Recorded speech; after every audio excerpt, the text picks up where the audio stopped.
1 Samuel pasal 30 ayat 1-25. Ziklag terbakar. Pembalasan Daud kepada orang Amalek. Ketika Daud serta orang-orangnya sampai ke Ziklag pada hari yang ketiga, orang Amalek telah menyerbu tanah Negeb dan Ziklag. Ziklag telah dikalahkan oleh mereka dan dibakar habis. Perempuan-perempuan dan semua orang yang ada di sana, tua dan muda, telah ditawan mereka.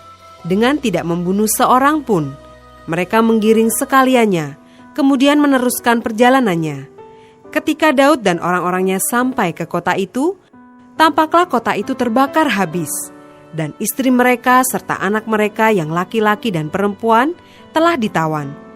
Lalu menangislah Daud dan rakyat yang bersama-sama dengan dia itu dengan nyaring, sampai mereka tidak kuat lagi menangis. Juga kedua istri Daud ditawan, yakni Ahinoam perempuan Yisrael dan Abigail bekas istri Nabal orang Karmel itu. Dan Daud sangat terjepit karena rakyat mengatakan hendak melempari dia dengan batu. Seluruh rakyat itu telah pedih hati, masing-masing karena anaknya laki-laki dan perempuan. Tetapi Daud menguatkan kepercayaannya kepada Tuhan Allahnya. Lalu Daud memberi perintah kepada Imam Abiatar bin Ahimelek, "Bawalah efod itu kepadaku." Maka Abiatar membawa efod itu kepada Daud. Kemudian bertanyalah Daud kepada Tuhan. Katanya, "Haruskah aku mengejar gerombolan itu? Akan dapatkah mereka kususul?" Dan ia berfirman kepadanya, "Kejarlah, sebab sesungguhnya engkau akan dapat menyusul mereka dan melepaskan para tawanan." Lalu pergilah Daud beserta ke 600 orang yang bersama-sama dengan dia, dan sampailah mereka ke sungai Besor. Sementara orang-orang yang mau tinggal di belakang berhenti di sana. Maka Daud melanjutkan pengejaran itu beserta 400 orang.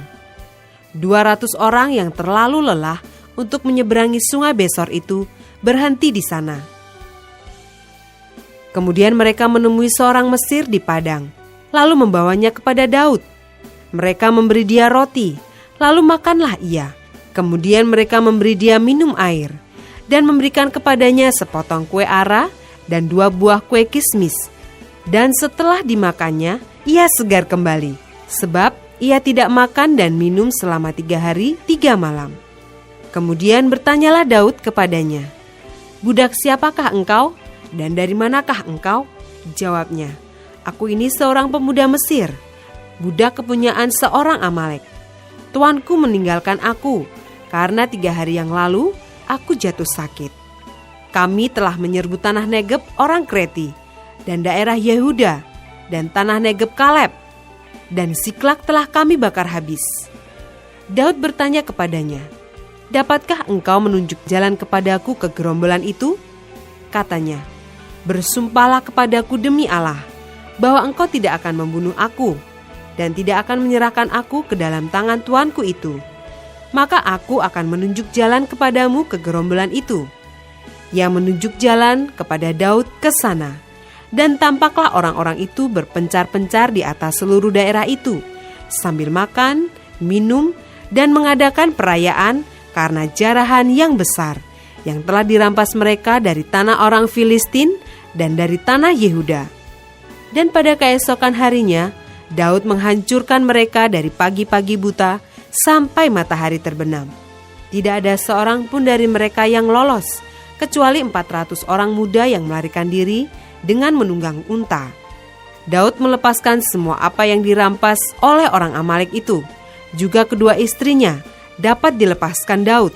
Tidak ada yang hilang pada mereka, dari hal yang kecil sampai hal yang besar, sampai anak laki-laki dan anak perempuan, dan dari jarahan sampai segala sesuatu yang telah dirampas mereka, semuanya itu dibawa Daud kembali. Daud mengambil segala kambing domba dan lembu, semuanya itu digiring mereka di hadapannya, serta berkata, "Inilah jarahan Daud." Ketika Daud sampai kepada ke-200 orang yang telah terlalu lelah untuk mengikuti Daud, yang telah dibiarkannya tinggal di dekat sungai Besor, maka keluarlah orang-orang ini menyongsong Daud dan menyongsong rakyat yang bersama-sama dengan dia. Daud mendekati orang-orang itu dan memberi salam kepada mereka. Kemudian mulailah berbicara semua orang jahat dan orang dursila di antara orang-orang yang ikut pergi bersama-sama dengan Daud itu. Katanya, "Karena mereka tidak ikut pergi bersama-sama dengan kita, janganlah kita berikan kepada mereka apa-apa dari jarahan yang kita selamatkan itu, kecuali kepada masing-masing mereka, istrinya dan anak-anaknya. Itu boleh mereka bawa, dan biarlah mereka pergi." Tetapi Daud berkata, "Janganlah kamu, saudara-saudaraku, berbuat demikian dengan apa yang diberikan Tuhan kepada kita. Sebab Ia telah melindungi kita dan menyerahkan ke dalam tangan kita gerombolan yang menyerang kita. Siapa yang mau mendengarkan kamu dalam perkara ini? Sebab bagian orang yang tinggal di dekat barang-barang adalah sama seperti bagian orang yang pergi berperang. Itu akan dibagi sama-sama. Dan demikianlah halnya sejak hari itu dan seterusnya. Hal itu ditentukannya menjadi ketetapan dan peraturan bagi orang Israel sampai sekarang."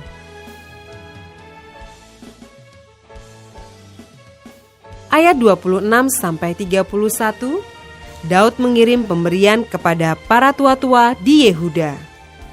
Ketika Daud sampai ke Siklak, dikirimnyalah sebagian dari jarahan itu kepada para tua-tua di Yehuda, kepada teman-temannya dengan pesan, "Inilah pemberian kepadamu dari jarahan yang dirampas dari musuh Tuhan, yakni kepada yang di Betel, kepada yang di Ramot di tanah selatan, kepada yang di Yatir, kepada yang di Aroer, kepada yang di Sifmot, kepada yang di Estemoa, kepada yang di Rakal, kepada yang di kota-kota orang Yerahmeel, kepada yang di kota-kota orang Keni, kepada yang di Horma, kepada yang di Bor-Asan, kepada yang di Atak, kepada yang di Hebron, dan kepada segala tempat di mana Daud dengan orang-orangnya mengembara."